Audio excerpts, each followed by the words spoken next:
फजर का वक्त मांगने का है, तो सारी रात तो गुजर गई गेमें खेलते, टीवी देखते, और जो लेने का वक्त था तू सो गया, तो कैसे आएगा तेरे पास?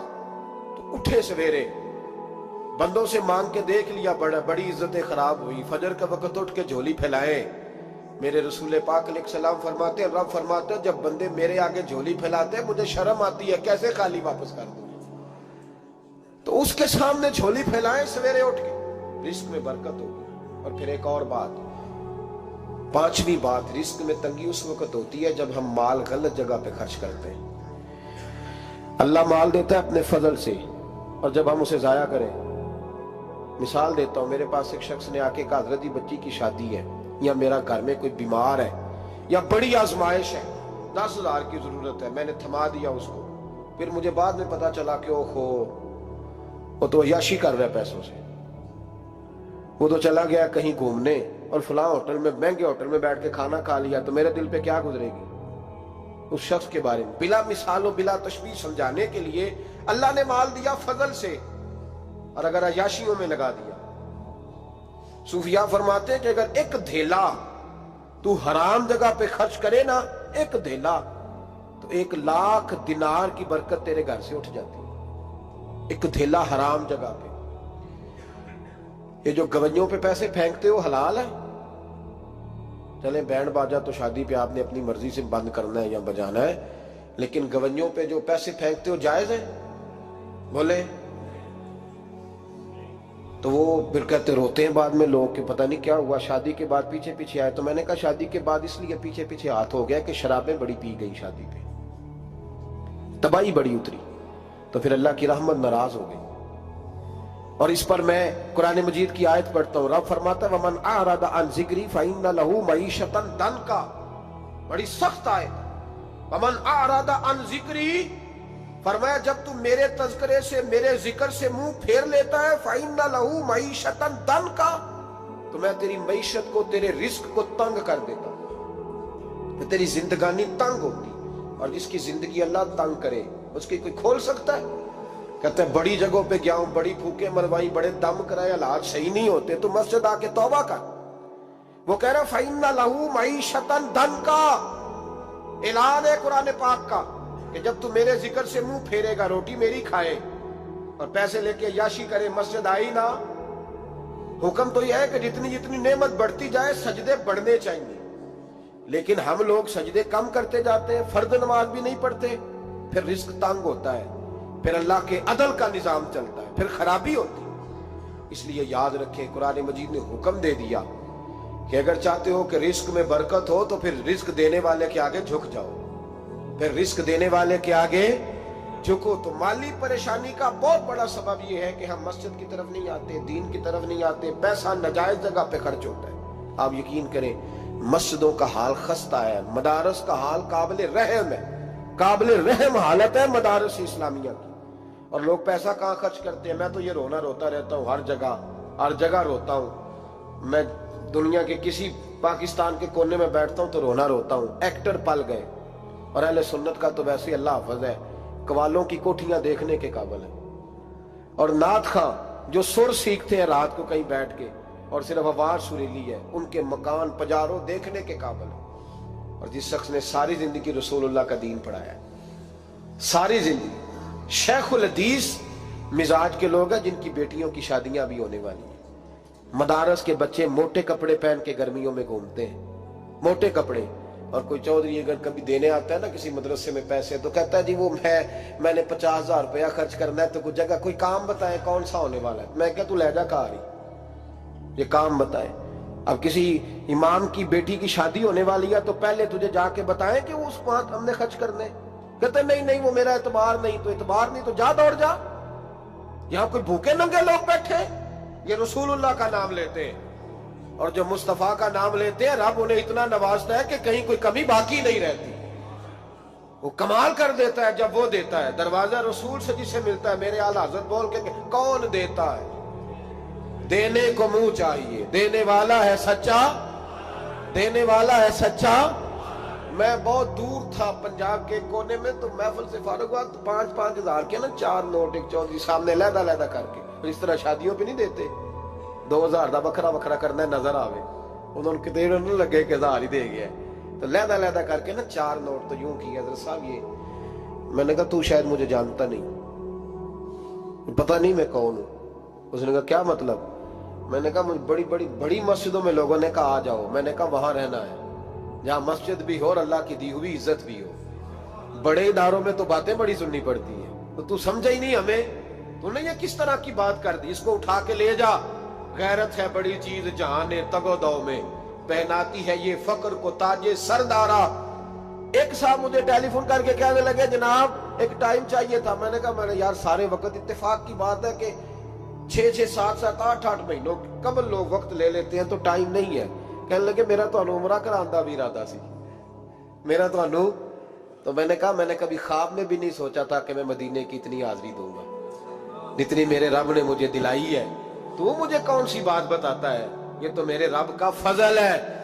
मीरा दी गल ना गरीबां दी गल है, मदीने च जाना नसीबां दी गल है। तू कैसी बात बताता है कि थोड़ा सा मैं इशारा दूंगा तो शायद बंदा जो है वो फौरी तौर पे पिघल जाएगा? ऐसा मसला ही कोई नहीं। मेरे रब का तो इतना करम है, इतना करम है कि हमने ख्वाब में भी नहीं सोचा था कि इतना नवाजेगा। तो ये लोग गलत समझते हैं। मैं अपने मदरसे के तालिब इल्मों को कहता हूँ जिंदगी में सबसे अच्छा खाना अल्लाह तुम्हें देगा, और सबसे ज्यादा अच्छा कपड़ा अल्लाह तुम्हें देगा, सबसे अच्छी गाड़ी अल्लाह तुम्हें देगा। बस एक शर्त है, सारी जिंदगी मोहम्मद अरबी के वफादार रहना, रसूलुल्लाह के निजाम से हुजूर के तरीके से कभी गद्दारी कभी ना करना। बड़ा नवाजेगा, और इतना नवाजेगा तुमने कभी सोचा भी नहीं होगा। तो याद रखें अल्लाह रिस्क में बरकत देता है, लेकिन उस वक्त जब हम अपनी जिंदगी हकीर करते हैं ना, अब जहां आने लगा हूं वहां आपको लाना चाह रहा हूं। हम पता क्या करते हैं? हाथ फैलाते हैं। बड़े बड़े रईस आजम होके लोग हाथ फैलाते हैं। अगर आप नाराज ना हो तो MNA ने भी इन्वेस्टर रखे होते हैं, MPA का भी इन्वेस्ट, वो भी फोन करता है कि इतनी फ्लैक्स तेरे जिम्मे, इतने तेरे जिम्मे। ये मत समझे कि मांगने वाला छोटा तबका है। यहाँ बड़े बड़े लोग हैं। यहाँ तो पुलिस अफसर भी दुकान पे आ जाए तो दुकानदार परेशान होता है कि ये मुफ्त हो रहा है, ये पैसे नहीं देगा। तो यहाँ मांगने के स्टाइल बड़े बड़े निराले, बड़े बड़े लोग हैं। नाराज ना होइएगा, सबकी बात नहीं कर रहा, लेकिन इल्ला माशाअल्लाह अक्सर की बात कर रहा हूं। अब मेरे नबी पाक सल्लल्लाहु अलैहि वसल्लम ने दर्स दिया, फरमाया जिंदगी में हाथ ना फैलाना कभी भी, जिंदगी में कभी भी हाथ। माली परेशानी का हल बताया। मेरे हबीब फरमाने लगे यूं ना करना, वरना फिर दोबारा सारी जिंदगी इस तरह नहीं हो सकेगा। फरमाया अपनी गुर्बतें छुपा के रख। अगर अल्लाह कभी आजमाइश डाले तो अल्लाह के साथ बात कर, उसके नेक बंदों के साथ बात कर। कभी भी यूं ना करना, वरना सारी जिंदगी फिर तू मांगता ही रहेगा। तो या रसूलुल्लाह क्या करे? फरमाया तू देने का इरादा कर, अल्लाह भी तुझे माला माल फरमा देगा। तो जिसने हाथ फैलाया हुआ है ना, इसनाद खान ने भी, मौलवी ने भी, MNA ने भी, MPA ने भी, और वजीर ने भी, और मुशीर ने भी, और क्या बताएं कहां तक। हमारा तो वजीर आजम किसी मुल्क चला जाए तो अगला मुल्क परेशान हो जाता है कि शायद कुछ लेने आया है। जिनको आज यौम पाकिस्तान है, पाकिस्तान मांगने के लिए नहीं बना था, ये देने के लिए बना था। ये तो देने के लिए बना था। ये तो वो सल्तनत बनाई गई थी जो दरवेशों ने कायम कर दी, और इस मुल्क को भिखारी बना दिया है। लेकिन हम फिर भी मायूस नहीं। ये मिट्टी बड़ी हसीन है, इंशाअल्लाह ताला यहां से ऐसे फूल खिलेंगे कि सारी दुनिया को खुशबू जाएगी। इस धरती से इंशाअल्लाह ताला ऐसे दरख्त उगेंगे कि सारा जमाना साए में बैठेगा। मैं दूर नहीं निकलना चाहता। तो एक रिस्क की तंगी का मामला यह है कि हम मांगते हैं। कुछ लोग इसलिए भी किसी से सवाल कर लेते हैं कि कोई कहे ना अमीर बड़ा है। सवाल शादी का मौका आता है तो 2-4 दोस्तों को फोन कर लेते हैं, फिर रिश्तेदारों को बताते फिरते हैं कि मैंने तो कर्जा पकड़ के निकाह किया, कर्जा पकड़ के रजिस्ट्री कराई है, ताकि लोग। तो जब तू एक दफा मांग लेता फिर सारी जिंदगी तेरी माली मुश्किलात हल नहीं होती। एक वजह यह है। अब आइए इन परेशानियों के कुछ रूहानी इलाज हैं। 2-1 बातें अर्ज करूं। सूरह तलाक 2-3 नंबर आयत की घर जाके तिलावत करें। रब करीम ने फरमाया वमन यत्तकिल्लाह यजअल लहु मखरजा। फरमाया जब तू अल्लाह से डरेगा तो अल्लाह हर मुश्किल से निकलने का तुझे रास्ता अता फरमा देगा। और क्या खूबसूरत अंदाज है कुरान मजीद का, और हमने इसका लाखों बार तजर्बा किया, 20 और सैकड़ों बार ये चीज जाती तौर पर प्रैक्टिकल से गुजरी। अल्लाह ने फरमाया हर मुश्किल से निकलने का रास्ता भी देगा, वयरज़ुक़हु मिन हैसु ला यहतसिब, اور اللہ تجھے وہاں سے رزق دے گا کہ تو نے کبھی سوچا بھی نہیں ہوگا. وَيَرْزُقْهُ مِنْ حَيْثُ لَا يَحْتَسِبُ سے دے گا کہ تو نے کبھی سوچا بھی. ایک صحابی تھے حضرت عوف بن مالک رضی اللہ تعالیٰ، کہتے میرا بچہ کافروں نے قید کر لیا، گھر میں غربت پہلے بڑی زیادہ تھی، میں دروازہ رسول پہ آیا، حضور اب کیا کروں؟ تو کہتے ہیں نبی پاک نے فرمایا بھروسہ اللہ کی ذات پہ کر، توکل اللہ کی ذات پہ کر، اور گھر جا کے تسبیح لے کے میاں بیوی بیٹھ جاؤ اور پڑھو لا حول ولا قوت الا باللہ العلی العظیم، جاؤ پڑھو جا کے. کہتے ہیں میں گھر بیٹھا، ابھی چند تسبیحاں پڑھی تھی کہ دروازے پہ دستک ہوئی، دروازہ کھولا تو میرا بیٹا دروازے پہ کھڑا تھا، پلٹ کے دیکھا تو 400 بکریاں بھی لایا تھا. اور میں نے کہا بیٹا یہ کیسے آ گئی؟ کہنے لگے ابا جی مجھے ایک حویلی میں کافروں نے قید کیا ہوا تھا، میں بڑا پریشان تھا، لیکن ابھی تھوڑا دیر پہلے پتہ نہیں کیا ہوا، میں نے یوں ہاتھ لایا تو رسیاں کھل گئی، باہر نکلا ہوں تو 2-3 بندوں پہ نیند کا ایسا غلبہ تھا کہ بے ہوش ہو کے گرے ہوئے تھے. 400 بکریاں بھی تھی، میں نے دروازہ کھولا، بکریاں میرے ساتھ دوڑنے لگ گئی ہیں، تو میں 400 بکری بھی لے آیا ہوں، پلٹ پلٹ کے دیکھتا رہا ہوں، پر میلوں کا سفر ہوا وہ آئے ہی نہیں. تو والد کہنے لگے بیٹا چلو پہلے مصطفیٰ کریم سے جا کے پوچھ لیں، دیکھیں کیسے مالی مسئلے حل ہوتے ہیں. حضور سے جا کے پوچھیں کہ ہمارے لیے جائز بھی ہے کہ نہیں. کہتے ہیں دروازہ رسول پہ جا کے ہم کھڑے ہی ہوئے تھے کہ نبی پاک نے فرمایا دیکھا رب کریم کا فضل، دیکھا، فرمایا تیرا بیٹا بھی آ گیا، تیری غربت کا بھی حل ہو گیا ہے، یہ کافر کا مال ہے، اسے مال غنیمت سمجھ کے استعمال کر، تیرا ہی ہے. تو لا حول ولا قوت الا باللہ العلی العظیم پڑھیں تو رزق میں پڑھیں گے انشاءاللہ، بول کے بتائیے پڑھیں گے انشاءاللہ تعالی. لیکن سنی قوم تویز پہ لگ گئی ہے، کہتے ہیں وظیفہ پڑھنا پڑتا ہے، آپ لکھ کے دیں گلے میں ڈالنے کے لیے تاکہ وہ ڈالتا جاؤں اور میرے اوپر پیسوں کی بارش ہوتی جائے. وظیفہ پڑھیں، وظیفہ پڑھیں. سنیں ایک اور وظیفہ سنیں، امام قرطبی نے تفسیر قرطبی میں لکھا رزق کی برکت کا وظیفہ.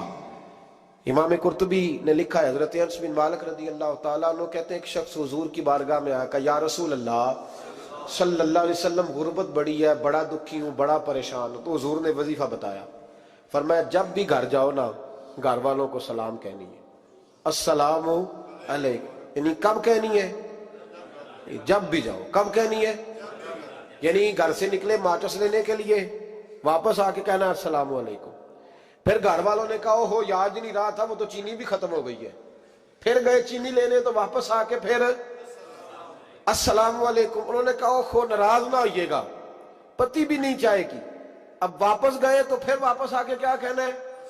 تو نبی پاک صلی اللہ علیہ وسلم نے فرمایا جب بھی گھر جا السلام علیکم کہے اور 3 دفعہ سورۃ اخلاص پڑھ دے. اور سورت بھی وہ بتائی جو سب کو آتی ہے، قل هو اللہ احد اللہ الصمد لم یلد ولم یولد ولم یکن لہ کفوا احد. 3 دفعہ یہ پڑھ دے. صحابی بڑے سیانے تھے، بڑے مسئلے حل کرتے تھے ہمارے، فٹافٹ بول پڑے وہ صحابی، کہنے لگے حضور میری تو چھوٹی سی فیملی ہے، کئی دفعہ بچے گھر نہیں ہوتے، ننھیال گئے ہوتے ہیں، تو پھر کیا کروں؟ حضور نے فرمایا جب گھر میں کوئی نہ ہو تو اپنے نبی پہ درود و سلام پڑھ دینا، تیرے نبی کا کرم تو تیرے گھر میں ہوگا نا. حضرت انس بن مالک رضی اللہ تعالیٰ عنہ فرماتے ہیں کہ ہم انتظار میں تھے کہ بندہ واپس آئے اور رزلٹ بتائے. کہتے ہیں وہ کچھ دنوں کے بعد واپس آئے تو عجیب بات کی انہوں نے. ہمسایوں سے کئی دفعہ بندے کی نہیں نا اتنی بنتی، اور کئی دفعہ لگتا ہے کہ میرا ہاتھ اوپر ہی رہے، یہ کہیں مجھ سے تگڑے نہ ہو جائے. کہتے ہیں وہ آئے تو نبی پاک صلی اللہ علیہ وسلم نے کہا کیا حال ہے تیرا؟ تو عرض کرنے لگے یا رسول اللہ صلی اللہ علیہ وسلم وظیفہ تو میں نے اپنے لیے پوچھا تھا اور میرے تو ہمسائے بھی امیر ہو گئے. حضور تو میں نے اپنے لیے پوچھا تھا اور میرے دائیں بائیں والے لوگوں کو بڑی برکت ہوئی ہے. تو میرے محبوب مسکرانے لگے. حضور فرمانے لگے گویا برکتیں تیرے گھر میں جب برسی ہیں تو چھن چھن کے ان کا فیض اللہ نے تیرے ہمسایوں کو بھی عطا فرمائے. مشکل تو نہیں وظیفہ؟ کیا کرنا ہے؟ نہیں تو نہیں آکھنا مشکل لگتا مجھے. تسی کر دینا سلام لو، تسی کہنا بندے اسی ہیں سلام اسی لویے، تسی لو جاؤ کے دوبارہ. گھر جا کے کیا کرنا ہے؟ چلے کچھ نہ کچھ 55% بولے ہی ہیں ماشاءاللہ. کیا کریں گے؟ السلام، اور پھر کیا پڑھنا ہے؟ سبحان اللہ. 3 دفعہ سورۃ اخلاص پڑھ دیں، فرمایا اللہ برکت پیدا کر دے گا. اب سنیں، ایک دوست آئے کہنے لگے حضرت جی بڑے پیروں کے پاس گیا ہوں، مالی مسئلہ حل نہیں ہوتا. تو میں نے کہا میں تجھے نبی پاک کی بارگاہ میں نہ لے جاؤں؟ پیروں کے پیر کے پاس نہ چلے جائیں؟ میں نے کہا سن تیرا مالی مسئلہ حضور حل کر دیتے. مشکات میں حدیث ہے, ایک صحابی نے کہا حضور غربت ہے, فرمایا روز رات کو سورت واقعہ پڑھ, تیرے گھر میں فاقہ نہیں آئے گا. اور یار بتاؤ, جب نبی پاک نے کہہ دیا نہیں آئے گا تو آئے گا, حضور نے کہہ دیا نہیں آئے گا تو آئے گا, اللہ اکبر, آ ہی نہیں سکتا. تو وہ والا وظیفہ پڑھ جو مصطفیٰ کریم نے بتایا ہے, اور رب کریم کی بارگاہ میں گویا نیت ہو کہ یا اللہ میں کوئی خود تو نہیں نہ پڑھ رہا, تیرے نبی نے بتایا ہے, سورت واقعہ پڑھ, تیرے گھر میں فاقہ. حضرت عبداللہ ابن مسعود رضی اللہ تعالیٰ عنہ بیمار ہو گئے, شدید بیمار, اور بیٹیوں کے باپ تھے, بیٹیاں زیادہ تھیں. حضرت عثمان غنی رضی اللہ تعالیٰ عنہ کا دور خلافت تھا. جناب عثمان غنی تیمارداری کرنے آئے اور کہنے لگے عبداللہ آپ بڑے بیمار ہیں, ابن مسعود آپ بڑے علیل ہیں, کچھ پیسے نہ بھیج دوں خزانے سے؟ تو حضرت ابن مسعود کہنے لگے ضرورت نہیں, کہا آپ کی بیٹیاں ہیں کام آئیں گے. تو آپ فرمانے لگے میں نے بیٹیوں کو خزانہ دے دیا ہے. کہا کیا خزانہ دیا ہے؟ کہنے لگے میں نے اپنی بیٹیوں کو پابند کر لیا ہے, وہ رات کو روز سوتے وقت سورت واقعہ پڑھ کے سوتی ہے. تو نبی پاک نے کہا فاقہ نہیں آ سکتا, تو لہذا میری بیٹیوں پہ کبھی فاقہ نہیں آ سکتا.